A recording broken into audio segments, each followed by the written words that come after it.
Hi, this is my 7th part of my CD collection, and something I actually haven't considered was music DVDs, so like live shows, and I do have one of Paul McCartney and Pet Shop Boys, and I do have Pink Floyd's The Wall. I won't be including them in a collection, but those three are ones that I own, if you care, which you most likely don't, but yeah, I won't be including them.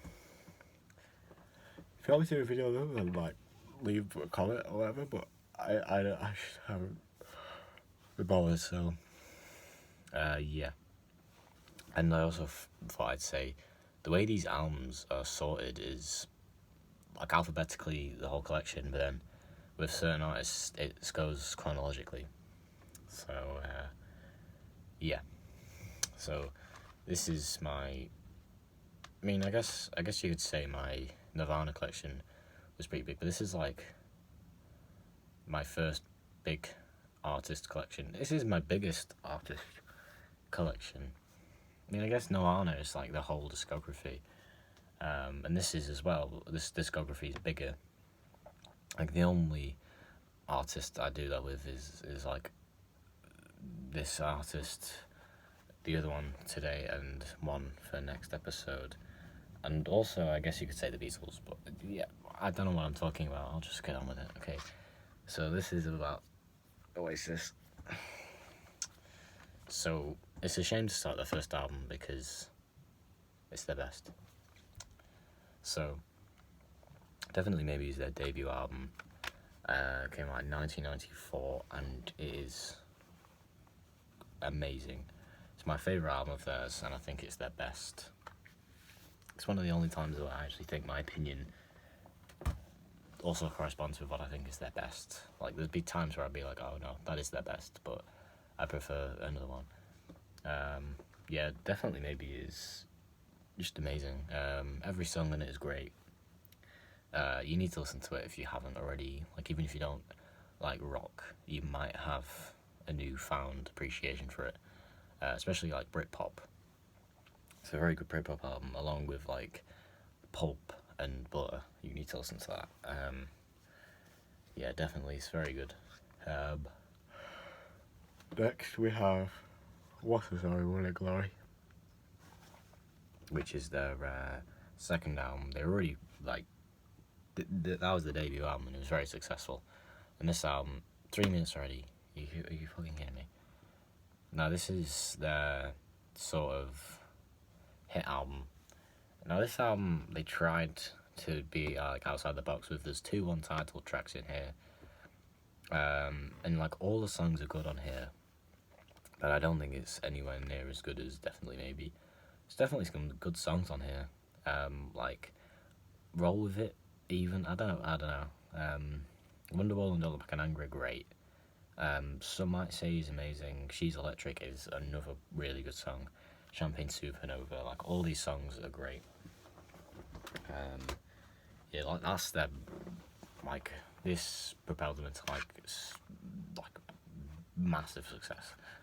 And then this came out like 2 years after that one, and people liked it, but in hindsight, it was very bad.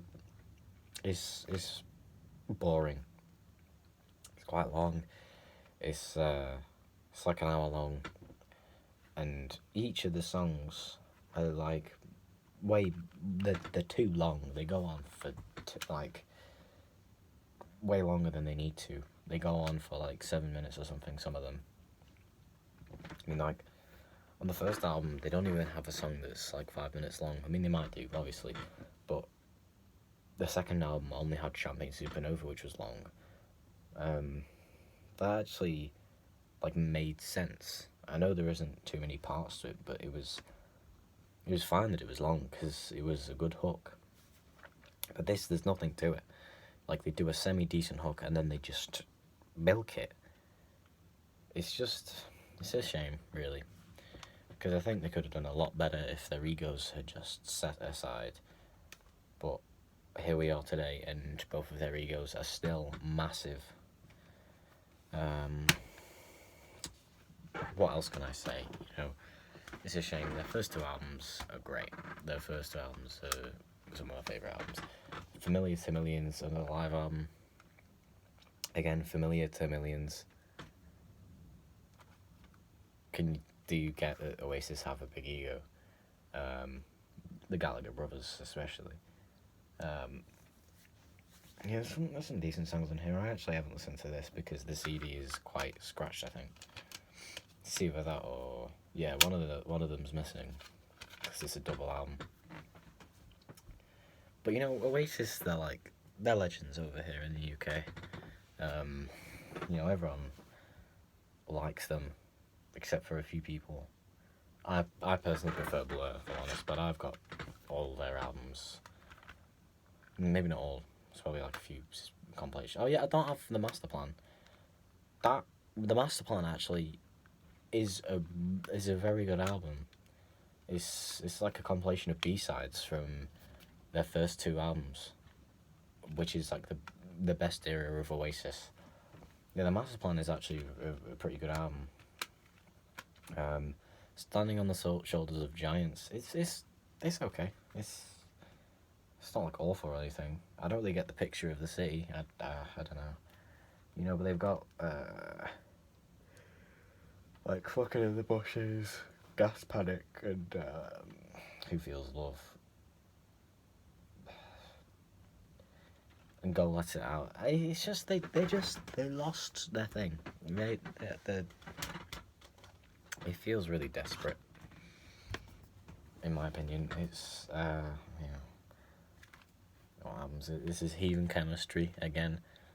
They'd lost their like relevancy. There's the thing with later Oasis albums is that they'd usually have one saving grace, and this it would probably Stop Crying Your Heart Out and maybe Songbird. Stop Crying Your Heart Out is a really nice song. The thing is, I don't think Standing on the Shoulders of Giants, which is the one I talked about previously, really has that. This might be a video entirely about Oasis. I think it is actually. Right. Well, I'll leave after this, after Oasis, and then I'll have to do the rest in the next video. Right, okay. So this is Don't Believe the Truth. This has Turn Up the Sun, Mucky Finger. You can read. So no, I think this saving grace might be. Some people say Lila. I don't like it. I actually do like The Importance of Being Idle. That is a really good song in my opinion. It's one of my favourite Oasis songs actually. This album saves it from being like just shit. But it is actually pretty shit, but there's like at least one good song. Like you can at least say that. Dig Out Your Soul is actually one of the better albums. There isn't really a hit from this, but it seems to be better as just a whole album, which I like that about albums, just being able to listen to them in full. Yeah, that's actually quite decent though. Then I just have Stop the Clocks, which is best of Oasis, and I'm glad they didn't include one like a lot of the later songs. But there is like this album just shows how good Oasis actually were. But a lot of these are mainly from the first two albums or the B-sides to those albums. So yeah, I didn't expect a whole video about Oasis. But yeah, obviously Oasis like a big part of my music journey, I guess. I do still prefer Blur. I'm not going to change that because I own a lot of CDs. So that's part 7. I anticipate maybe 3 more. Yeah, probably. I don't think I'm going to get it done today. Okay, goodbye.